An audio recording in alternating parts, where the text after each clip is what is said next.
ജാസ്മിനെ, നീ ഓരോ തവണയും വന്ന് എന്നെ പ്രൊമോട്ട് ചെയ്യേണ്ട കാര്യമില്ല. അതല്ല നിനക്ക് ചെയ്യണമെങ്കിൽ ചെയ്തു. ഡോക്ടർ റോബിൻ ജാസ്മിനെ തേച്ചൊട്ടിച്ച ഒരു രംഗമാണ് ഇപ്പോൾ ഹോട്ട്സ്റ്റാർ ലൈവിൽ നടന്നത്. അതായത് ജയിൽ നോമിനേഷനും അതിനോടനുബന്ധിച്ച് ബിഗ് ബോസ് അംഗങ്ങൾ നടത്തിയ ചർച്ചയിൽ തങ്ങളുടെ വീക്കിലി ടാസ്കിലെ പെർഫോമൻസ് പറയുന്നതിന്റെ ഇടയിലാണ് റോബിൻ തന്റെ സൈഡ് പറഞ്ഞത്.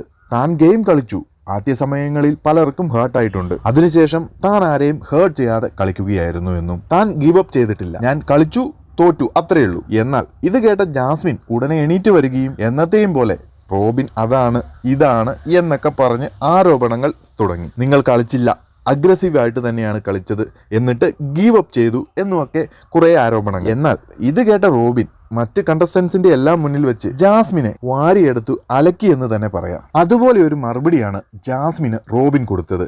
ജാസ്മിനെ, നീ ഓരോ തവണയും വന്ന് എനിക്ക് ഫോക്കസ് തരേണ്ട കാര്യമില്ല, അതല്ല എനിക്ക് പ്രൊമോഷൻ തരാനാണെങ്കിൽ തന്നോ എന്നും ജാസ്മിന്റെ മുഖമടിച്ച് അടി കൊടുക്കും പോലെയായിരുന്നു റോബിന്റെ വാക്കുകൾ. എന്തായാലും ആവശ്യമുള്ളിടത്തും ഇല്ലാത്തതിനുമെല്ലാം റോബിന് നേരെ ആരോപണം ഉയർത്തുന്ന ജാസ്മിന് ഇതിലൂടെയെങ്കിലും കുറച്ച് ബോധം വെച്ചിരുന്നുവെങ്കിൽ എന്ന് പ്രേക്ഷകരായ നമ്മൾക്കും ആഗ്രഹിക്കാം. അതുപോലെ തന്നെ ബിഗ് ബോസ് ഹൗസിനുള്ളിൽ തന്നെ തനിക്ക് ആവശ്യത്തിലധികം കിട്ടിയിരുന്ന പ്രൊമോഷൻ ആണോ റോബിൻ ഇല്ലാതാക്കിയതെന്നും ഒരു സംശയമുണ്ട്.